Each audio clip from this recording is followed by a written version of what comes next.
Park سے تو نہیں بڑھتی، جی جی صحیح، نہ کسی ہال سے بڑھ کے، یہ مسجد میں نااہل لوگ بیٹھے اور انہوں نے آگ لگا دی، جی اور اکیلے جنت کے ٹھیکیدار بن گئے، باقی سب کے لیے دوزخ۔ تو وارتفعت الاصوات فی المساجد وظہرت القینات والمعازف، ناچ گانا عام ہو جائے گا۔ صحیح، یہ آج کی بات جی آ جی گئی بالکل، کہ شادیوں پر ناچ رہے ہیں ہمارے بچے بچیاں، گندے لباس۔ فلسطین کا مسئلہ چل رہا ہے امت مسلمہ میں، اور اداروں میں باقاعدہ نائٹس ہو رہی ہیں، ناچ ہو رہے ہیں، نہیں جی اس جی، قدر سناٹا چھا گیا ہے ایمانی جذبات پر۔ صحیح، تو ظہرت القینات والمعازف، گانا بجانا ناچ گانا عام ہو جائے گا۔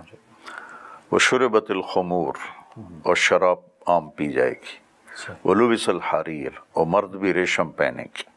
صحیح، ولانہا آخر هذه الامت اولها، اور اس امت کے جو آخری لوگ ہیں، ہم لوگ اپنے آپ کو بہت پڑھا لکھا کہیں گے صحیح، اور پہلوں کو بیوقوف کہیں گے، کہ بس پھر سمجھو کام ہونے والا ہے۔ میں نے آپ کو پوری تصویر بتا دی۔ جی جی، یہ ترمذی شریف کی روایت ہے۔ یہ بہت وسیع ایک حدیث تھی جس میں بیان نہیں ایک ایک نشانی کی طرف جی دیکھ لو کہ ایک چیز بھی کم نہیں بالکل ہے۔ ایسی۔ اچھا یہاں پہ اب بات کیونکہ چل پڑی، فرقہ واریت کی، مساجد کی طرف اشارہ ہوا کہ اختلاف کی جگہ بن جائے گی، تو اکثر ہم جب آخر الزماں کے بارے میں بات کرتے ہیں تو ایک شخصیت کا نام آتا ہے کہ جس کی طرف رسول خدا صلی اللہ علیہ وسلم نے اشارہ فرمایا، وہ کہا کہ میری اولاد میں سے مہدی آئیں گے۔ ہاں، تو میرا سوال یہ ہے کہ اب اگر شیعہ دیکھ لیں یا سنی، دونوں کا عقیدہ مہدی کے آنے پر ہے، اور یہ بھی ہے کہ مقام ابراہیم کے پاس سے وہ بلند ہوں گے، آواز اٹھائیں گے۔ تو چلے جو گزشتہ خلافات ان پہ اختلاف تھا، کیا وقت نہیں آ گیا کہ سب آنے والے خلیفہ کے نام پہ جمع ہو جائیں، کہ جس کے نام پہ سب متحد ہیں، اختلاف نہیں ہے اس سلسلے میں؟ یہ امام مہدی علیہ السلام تو ابھی آئے نہیں، جی، تو کب آئیں گے اس کے بارے میں کوئی یقین سے نہیں کہہ سکتا، نہ ہمارے نبی نے بتایا، جنہوں نے بتانا تھا آئیں گے اتنا بتا دیا ہے۔ اور اہل سنت اور اہل تشیع میں یہ ایک اختلاف ہے کہ اہل تشیع کے نزدیک وہ امام حسین کی اولاد میں سے ہوں گے، اور اہل سنت کے نزدیک امام حسن کی اولاد میں سے ہوں گے، لیکن آنے ہونے میں کوئی اختلاف نہیں، نام کے اوپر اختلاف نہیں ہے، کوئی اختلاف اور جو نشانیاں ہیں وہ ان کے آنے میں کتنی دیر ہے وہ تو پتہ نہیں ہے۔ صحیح، مسئلہ اب جو بگڑا ہوا ہے اس کو کیسے ٹھیک کرنا ہے، اس میں ہر شخص کو اپنی ذات کو دیکھنا پڑے گا کہ میں اپنے اندر سے، تجھے کیوں فکر ہے اے گل دلے صد چاک بلبل کی، تو اپنے پیرہن کے چاک تو پہلے رفو کر لے۔ صحیح، یہ ہے وفی انفسکم افلا تبصرون۔ صحیح، مجھے نہیں پتا کہ اقبال رحمہ اللہ نے اس آیت سے یہ شعر لیا، لیکن اس شعر کو میں اس آیت سے جوڑتا ہوں کہ اپنے آپ میں غور کیا کرو، کیوں اوروں کے پیچھے پڑتے ہو۔ اچھا، اصل میں سوال کرنے کا مقصد یہ تھا کہ ہم جب یہودیت کی تاریخ پڑھتے ہیں، اور ابھی جو کچھ غزہ فلسطین میں جو سلسلہ چل رہا ہے، تو یہودیت میں بچوں کو شروع سے ہی آنے والے مسیح، یا جو ان کا آپ کہیں کہ مسیحا ہے، دجال ہے، اس کی تربیت ابھی سے دے رہے ہیں، یعنی گن کی ٹریننگ دیتے ہیں، سب کچھ ہوتا ہے، اور آنے والے کی تیاری کی جا رہی ہے۔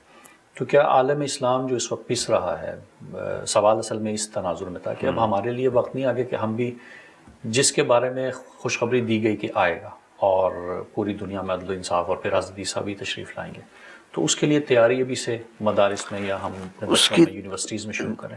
دیکھو نقوی صاحب، اس کی جو تیاری ہے نا، جی، وہ ہیں غیر مسلم، ان کے سامنے اب کوئی لائحہ عمل کوئی نہیں، کتابیں ان کی تبدیل ہو گئی ہیں، جی جی، اور ان کے چرچ کہاں سے کہاں پہنچ گئے ہیں۔ ہمارے سامنے قرآن موجود ہے اور شریعت موجود ہے، تو ہماری تیاری یہ ہے کہ ہر مرد، عورت، جوان، بوڑھا، بچہ، بچی اپنے آپ کو نبی کی سیرت میں ڈھالیں، صحیح اور ہماری عورتوں کے سامنے سیدہ فاطمہ ہوں، صحیح ہماری عورتوں کے سامنے آج کے جو بالکل مادر پدر آزاد عورتیں ہیں وہ نہ ہوں۔ صحیح یہ ہماری تیاری یہ ہے کہ ہم اپنے کردار بلڈ کریں جی اور اس پر فوکس کیا جائے کہ ہم اچھے انسان بنیں، اچھے مسلمان بنیں۔ میں 10 مدرسے اللہ میرے ذریعے سے چلا رہا ہے، تو میں نے نصاب کو بہت چھوٹا کر دیا ہے، اور زیادہ میری جو قوت لگ رہی ہے، اللہ لگائے رکھے جب تک میں زندہ ہوں، اچھا مسلمان کیسے بنتا ہے، صحیح کیونکہ صرف قانون پڑھنے سے آدمی انسان نہیں بنتا۔ جی یہ تو ایسے جیسے کسی نے وکالت پڑھی تو ہم امید رکھیں کہ یہ بہت سچا اور کھرا انسان ہوگا، ایسی کسی نے فقہ پڑھی ہم یہ امید رکھیں کہ یہ بہت کھرا اور سچا انسان ہوگا، ایسا نہیں ہے۔ کیریکٹر اصل جی ہاں، کریکٹر اصل ہے۔ کیونکہ اور skills ہم ہمارے سیکھ لیتے ہیں۔ جہاں تربیت کرنے کے لیے جو اس وقت پاکستان میں 3 بڑے کام ہیں۔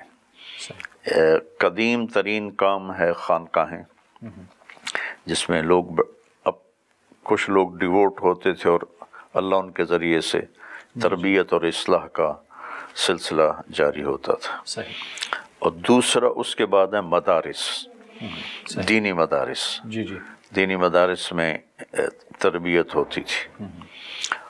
اس کے بعد ہے تبلیغ کا کام، یہ بعد میں شروع ہوا نا، 1926 میں شروع ہوا، تو یہ سب سے جی جی نیا کام ہے۔ مدارس خانقاہیں بہت پرانا سلسلہ چل رہا ہے، سب میں ذوف آ چکا ہے۔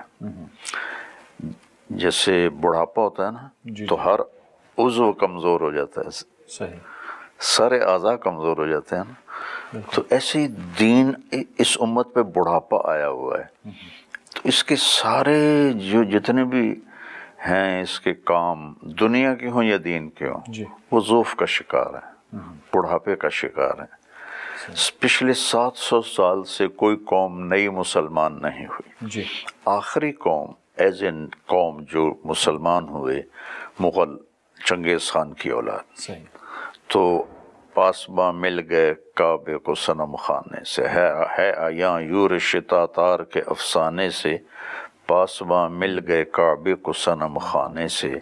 اس کے بعد کوئی صنم خانے سے پاسبان نہیں ملے۔ اور